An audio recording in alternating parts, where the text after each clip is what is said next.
Berkas perkara Verdi Sambo dan tersangka lain dalam kasus pembunuhan berencana Yosua Huta Barat telah lengkap atau P21 dan siap disidangkan. Kini yang perlu jadi perhatian adalah mengawasi para hakim serta jaksa agar tidak melanggar kode etik atau mendapat intimidasi.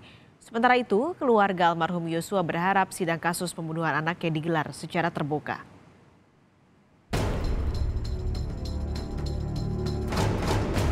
Perkara ini pada hari ini kami nyatakan lengkap untuk kasus pembunuhan berencana.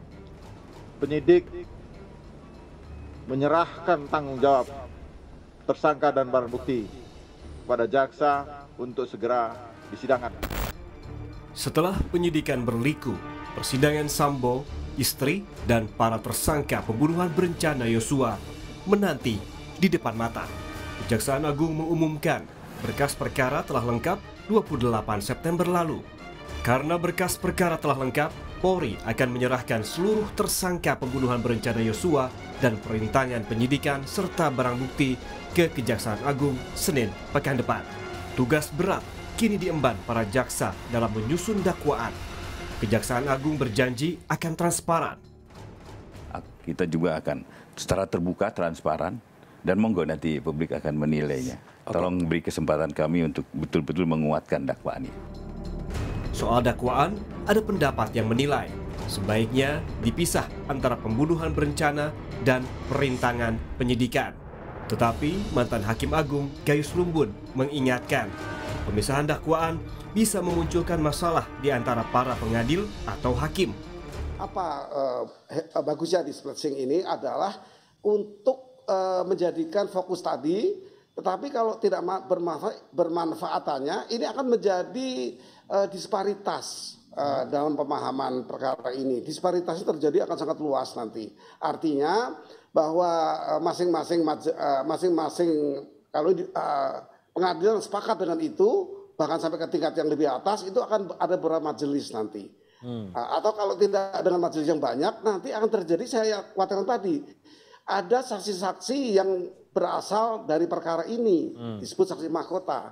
Nah, saksi mahkota ini mengkhawatirkan sekali bagi pemain hakim yang tidak fokus. Masing-masing saling menyalahkan, masing-masing ada yang mendukung. Ini yang saya contohkan tadi, kasus Marsinah yang demikian diikuti publik sampai hari ini tidak jelas karena ternyata dibebaskan atau dilepaskan oleh Hakim Andi Handoyo. Ini yang menjadi kerancuan kalau ini dipisah-pisahkan atau di-split.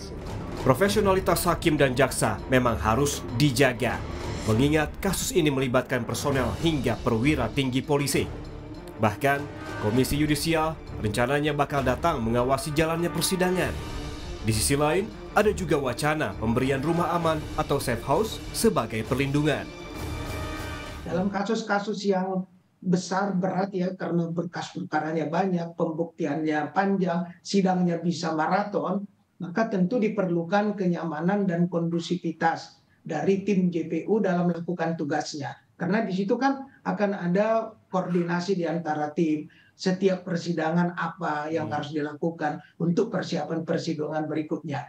Jadi yang diartikan tempat yang itu tidak berarti steril dalam arti jauh, atau ada hal yang luar biasa, tidak. Itu untuk membentukkan koordinasi persidangan. Sekaligus juga ya kalau timnya itu bisa dipantau ya 24 jam tentunya, itu juga untuk menjaga agar profesionalitas dan akuntabel transparansinya terpenuhi. Itu adalah bagian dari perencanaan yang bisa dilakukan.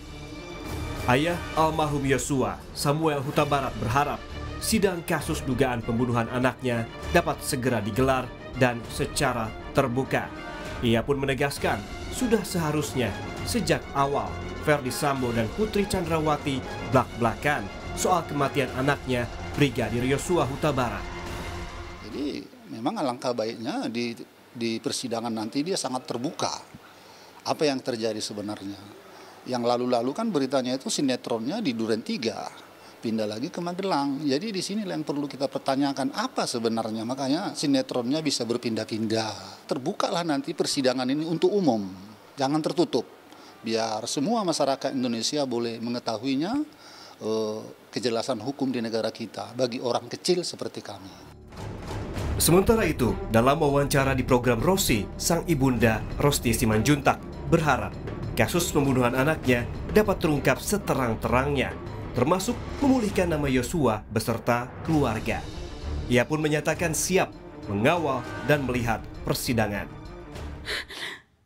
Duka ini sangat berat dengan pembunuhan anak kami. Tapi kami mohon pulihkan nama anak saya, pulihkan nama anak keluarga.